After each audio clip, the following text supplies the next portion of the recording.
Hi guys, welcome back to the Heel Project. We are back with our What Just Happened at WWE Money in the Bank. Yeah. We are joined by the wonderful Mr. Adam Oakley below me. Buongiorno, Papiano, everyone. No, she's that way. She's that way. Titch is over there, and then obviously the four of us are here as always. So, what did just happen at Money in the Bank? Well, I'm gonna leave it with Pete to set you off on what happened in the first match tonight. Yeah, we had our men's Money in the Bank. Jey Uso, Andrade, LA Knight, Chad Gable, Carmelo Hayes, and Drew all come out. It started off really big. Just madness in the ring. First one left everyone outside. Drew got in early, went up for the briefcase nice and early, and then Gable went up and caught him in the armbar. And then we had Andrade do a springboard leg drop off onto gave a leg drop onto Gable hanging upside down, which was mad. A little while after that, there was a spot with Mello and Andrade, the inverted Spanish fly onto ladders, which was absolutely nuts. You see Andrade's back just marked up like crazy. I love that spot. Next big spot, Gable was German suplex straight off that suplex the ladder onto Andrade, which was a bit nuts.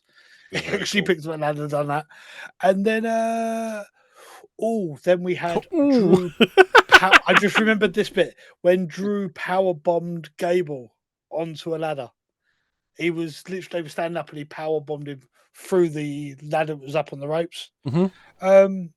Andrade's sunset flip power bomb through a ladder on power bombed Carmelo through a ladder.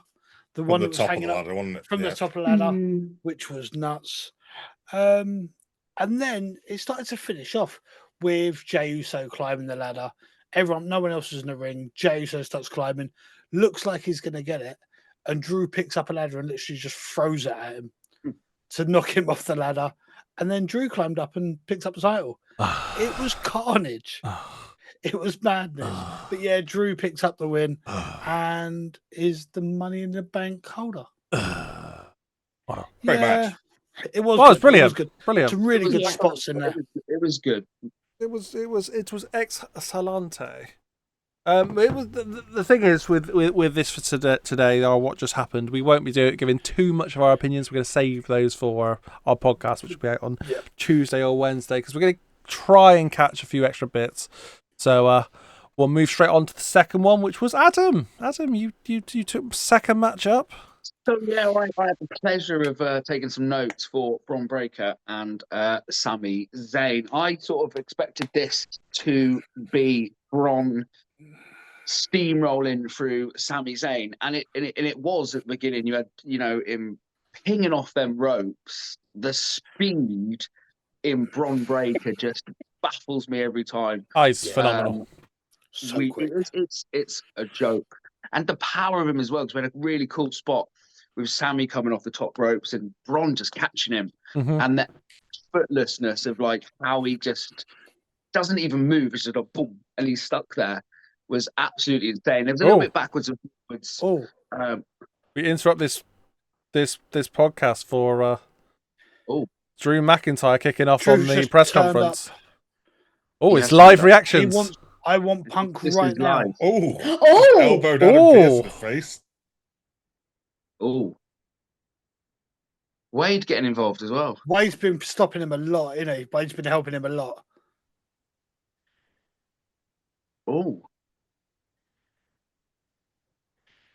I'm liking this edginess from. Call that Punk. Wow. So yeah, Wade's taken Drew back away. Wow. Right. Sorry, Adam. That was huge. No, this happens on live TV, guys. This is one of the. But you're used to that, of course, being Adam Oakley. We then went into a really, really cool spot, Hurricane Rana / Frankenstein or whatever you call it, from the top rope, from Bron Breakker. A really nice spot as well from there. And that kind of led into a little bit more of a back and forth. Sami Zayn sort of coming in there with a blue thunderbolt. thought maybe it could be over, but Bron came back into it, and then there was the big clothesline onto the table spot, which I thought was a really, really nice spot. And then, listen, most probably shock of the night, I'd most probably say. It is mental. To be fair, you know, Sami Zayn came back, hit him with that haluva kick, and that was it. Mhm. And I was genuinely surprised. I think we all were. Our reactions we are were. on the channel somewhere. Like they're going up in shortly after this goes out. So make sure you have a look at them, because that's Genuinely shocked. genuine Was shock. a massive surprise. But again, another great match, and sort of summed up this whole pay-per-view. That was the thing. Titch, would you like to lead on to what happened before the next match? Yeah, so Speaking of we got Trish Stratus, who was the host. Yeah, she came out, she had a little chat, asked if everyone's having a good time, and introduced John Cena. Yeah. And his name Go on, is Pete, give us a do do do do. What? I do? What I What did I do? do? Do do do do. What He did- came out what do you have to say? and we could see on his shirt Farewell tour. no The last time. The last is time now. is now. Last That was the time is towel now. he held up to us yeah, as well. and then underneath he had what was it, farewell tour, and then 2025 Yeah. on Yeah. the front of his shirt. I'm looking at him right Yeah, Yes. he's now. he announced he's retiring from WWE and from wrestling. He's announced that the Rumble in January next year is going to be his last. He's announced that the Elimination Chamber is going to be his last, and he's announced that Mania is going to be his last. Yep. So I think we can all expect to see him in those 3 PLEs Well, they've just put out in there now, some yeah. capacity. Yeah. Said Oh. he's announced 2025 is going to be his last year competing in WWE. Yeah. which I think is most probably the right time for Cena. I mean, he seems to me he's been half a beat off, which is normal for age, but he does seem to be about half a beat off where he was. So I would personally say it's probably the right time for him to call it a day. My question to that is yes, he said that 2025 is final year, but have we actually got a date for when his final thing is? He's just said he's good. Mania will be his last. Rumble will be his last. Chamber will be his last. Now it's just it's come up that he's announced 2025 will be his last year, so he might even go longer. Yeah, he might be all the way to Survivor Series or something. Yeah. Just to clarify, we're recording this while the press conference is on, and Cena is literally talking right now about what's going on. So if we're missing stuff, we're sorry. Yeah, we're trying to make sure we do both. By the way, I have just seen, so we might want to keep an eye on the press conference because it could be interesting to what just happened. Apparently, Punk is going to be on this press conference. Sweet. Well, let's move on to the match for now. Okay. Speaking of Punk, then, it does bring us on to the next match. It was the World Heavyweight title between Seth and Damian Priest. There was an interesting segment just before Damian came out where he was telling the Judgment Day to stay backstage, want to do it on his own, and there was that little moment with Finn going, "Whatever you say, boss," and you could see there's a lot of tension building there. So getting into the match, there was a lot of back and forth, but as we saw earlier in the night, Drew won the Money in the Bank, and he did openly come out and say if he won it, he is going to be cashing in.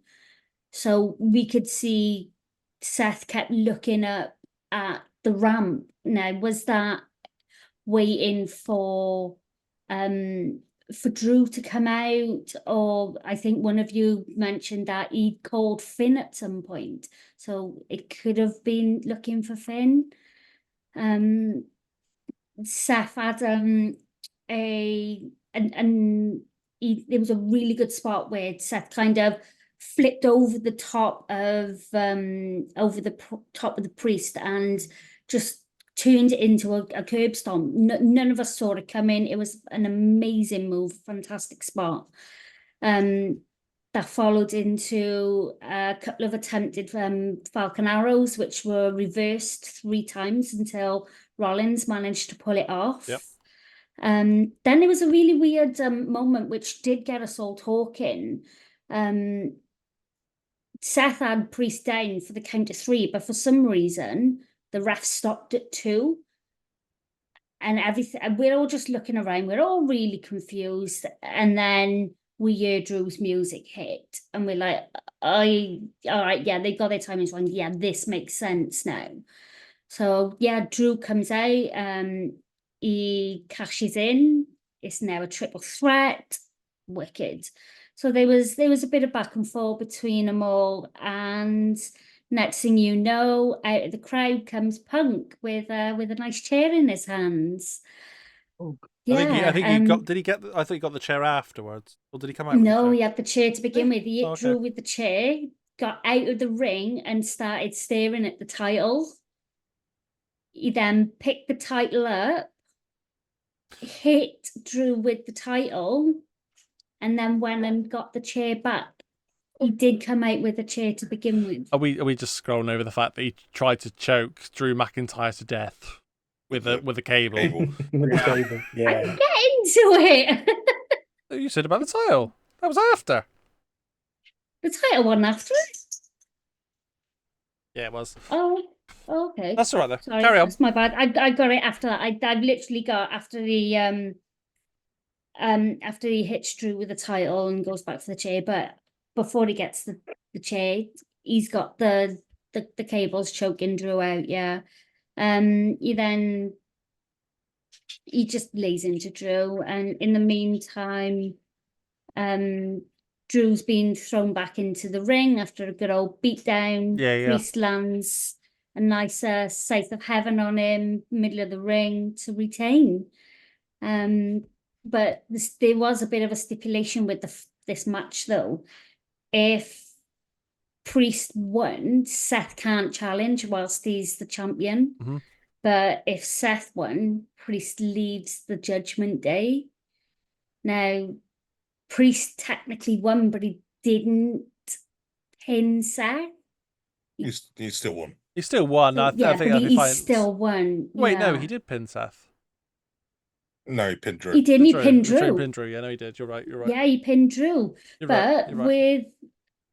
with Seth having the match interrupted by Punk, is this going to cause a bit of friction? Is he going to have some beef with Punk? We know they've already got it in the past anyway.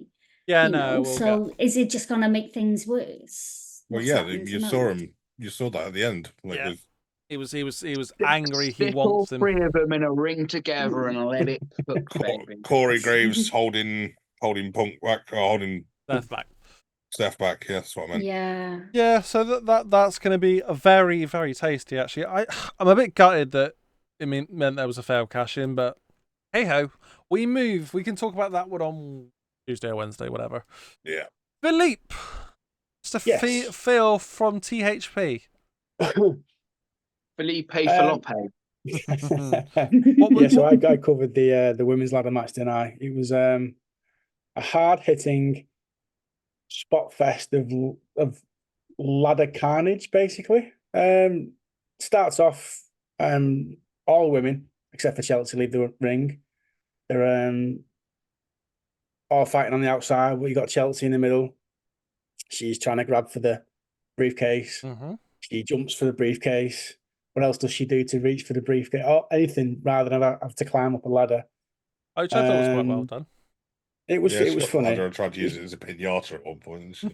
Yeah, that was it. That was what she did. It was probably the only sort of the only kind of like cheesy bit you could, if you wanted to call it cheesy, from the remainder of the match, because everything was really brutal, I thought. From there on, there was a spot with Lyra and Io getting. I think she suplexes her onto a ladder. There was a couple of missed spots between Zoe and Lyra as well, but I think one of them, her arm hits the ladder. That looked really, really brutal. And what else was there? There was that many. Chip in if you think I've missed anything. There was one where Tiffany and Naomi sends her into a ladder, which meant that oh God, can't even read my own writing here. Genuinely, there was just so many spots. That many. In that match. There was an absolute cluster. Even they got the tables out, didn't they? Out there. It was match of the night. The women's money back. 100%, mate. 100%. Which says a lot. To be fair, it's a Money in the Bank match. It's got a good chance. It was going to be. But it looks as though Chelsea's going to. Just look as though like Chelsea was going to win. Get her hands on the. She gets pushed onto the preset tables that was there about 10 minutes before. She ends up going through the tables. Tiffany sent her through, I believe. Yeah, from the middle of the ring to the outside of the ring through 2 tables. And then it was a good spot. Up she goes, and Sexty briefcasing is now the women's Money in the Bank holder. It is, in fact, Tiffy time. It is. It is finally Tiffy time. For realsies, there is actual proof of it, so I'm very excited by that. Link. Oh no, what a shame. I get to see more Tiffy. Oh no. I was worried. There's only one contender really for match of the night after that women's Money in the Bank, and I would say it was the main event. And the main event was the Bloodline, and we ended up with Solo, Tama, and Jacob Fatu being the 3 members of the Bloodline, represented with Tonga Loa standing on the outside, taking on Cody, Kevin Owens, and Randy Orton. I'm going to be honest, Randy Orton didn't do an awful lot during this match. He did a couple of RKOs, but he was very sort of. There's something there. Yeah. I think that took the majority of the beating from the face team in this match as well. I'd say some of the better spots were obviously when Jacob Fatu first came in. Randy Orton managed to sidestep him, brought him back through the ropes and did his rope hung DDT that Randy Orton does. Turned to do his taunt where he like punches the mat as he gets up for the RKO, and by the time he sort of did his rotate and come down to the floor, Jacob Fatu was already stood up and just looking at him, ready to go. And there was a bit of a stare down moment between the two before the match even started. Actually, I completely missed it. Yeah, there was literally a 5-minute stare down between Kevin Owens and Jacob Fatu, where they just stared at each other for the entirety of Homelander's introduction. Just that build was amazing. Just that stare down. It was a really intense stare down between the two of them, and honestly, that match to 1-on-1 will be fantastic. Jacob Fatu stood out head and shoulders above everybody in this match tonight as well. Like everything he did was just fluid, crisp, spot on. The really guy flies around. He is head and shoulders above everyone else in that match, and we're talking about world champions. Like that guy is going right to the top. There's no doubt in my mind. If they can get around the past legal issues and stuff that he's had, Jacob Fatu is a future world champion after that match. That's a big statement. Big statement. They even tell me I'm wrong. Tonight. Tell me I'm wrong. Listen, I'm not disagreeing with you, but that's a big statement. He was huge in that match. Well, I think Jacob and Kevin Owens has already got potential to be feud of the year. Yeah, like that could be crazy. The amount of just carnage on the outside after that, like they went for a Shield triple power bomb at one point. The face team went for the Shield triple power bomb on Solo, which Jacob broke up and took out all 3 members of the face team again on his own, including the ref. And the ref got absolutely obliterated and squashed against the ring steps. Pancaked. Tongaloa came in and punched his brother in the bum. Well, no. He hit Kevin Owens. Sorry, he punched Kevin Owens in the ring, in the bum first, straight and in then the he ring. punched his brother in the head Instead of getting him in the balls. It was and incredible. then he punched him in the nuts. Yeah, so he hit him with a low blow eventually. Probably the worst performed low blow of all time. It was horrendous. In the end, that kind of broke down, and we ended up with Jacob managing to just destroy Cody Rhodes in the ring, pulled him up, held him up for Solo, so Solo could hit him with a Samoan spike, flat out 1, 2, 3, and Solo Sikoa pinned Cody Rhodes middle of the ring for the end of the match and the end of the night. Big Just statement. A terrific all-round pay-per-view. Yeah. I'm going to be honest. There's a million spots in both of those last two matches, and probably in the men's Money in the Bank match as well, that will have missed. Yeah, because they were all so just high-paced, fast-paced matches, and there was so much going on with them being multi-man matches as well. It was very hard to keep up and keep a track and write down for you all. It's mad that a Bron Breakker, Sami Zayn, and then a world title match were the two filler matches, really, because that's what they were tonight. Yeah. Yep. Honestly, though, it's definitely one that you should watch. Go on. Just really quickly, just to kind of pick up on your point about obviously Solo picking up the pin on Cody. Since Cody's returned, who's actually pinned him? Roman. Good question. I'm not sure off the top of my head. It's not going to be a very big list, though, either way. It's a very short list, yeah. Wouldn't be many more than 2 or 3 tops. So, yeah, that's massive. It's a big thing. Massive. It's a big thing. But, so that's what just happened at WWE Money in the Bank. Thank you very much to Adam and Titch joining us for this entire stream and this video. And Adam's... I'll include whatever links I can for Adam down in the description below as well. And please, if you like, share, subscribe. Make sure you turn on that notification bell so you can get notified every single time we upload a wrestling video. And we will catch you in the next one. See ya. Laters. Bye. Cheers, guys.